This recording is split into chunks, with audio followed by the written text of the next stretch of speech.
Hi and welcome to 3-Minute Adobe. In this episode we're going to have a look at straightening photos in Photoshop. We're going to start with this one here. So with the layers selected over here in the layers panel, we're going to use the crop tool, which I've already got selected over here, and it's keyboard shortcut C. And this is the icon, the cursor that you should have come up.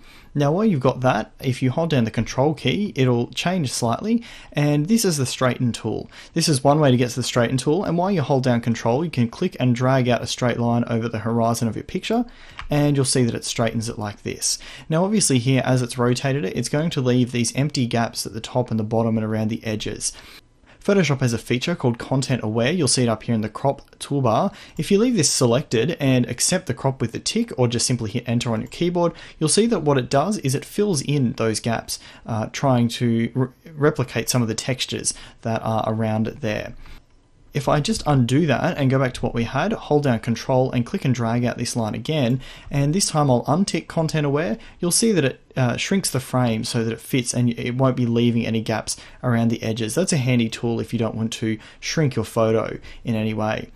If you do have it Content Aware unticked, it's also a good idea to leave Delete Cropped Pixels unticked, and that means that if I accept this crop like this, realize that I've cropped too much or I've straightened too much, what I can do is click to activate the crop tool again, and I'll have all the pixels there around the edge of the photo that I haven't cut off and I haven't deleted. If Delete Crop Pixels is turned on and I accept this crop like so, and I click back, I can't go backwards from there unless I undo the picture.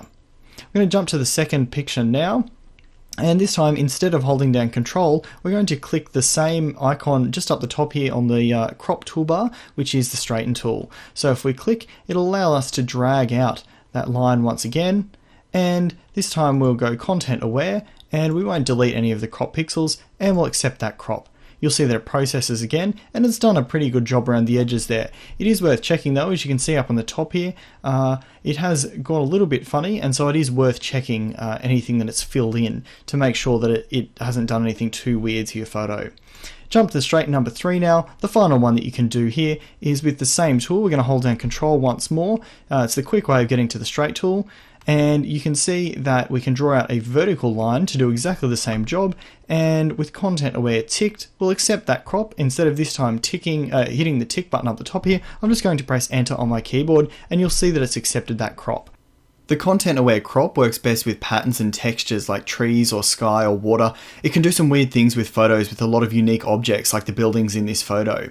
If you do want to use the Content Aware cropping to straighten a photo like this one, just check that any of those gaps filled in by the program blend properly with the rest of the photo. That's 3-Minute Adobe. Thank you for watching. This has been an episode on how to straighten photos in Photoshop.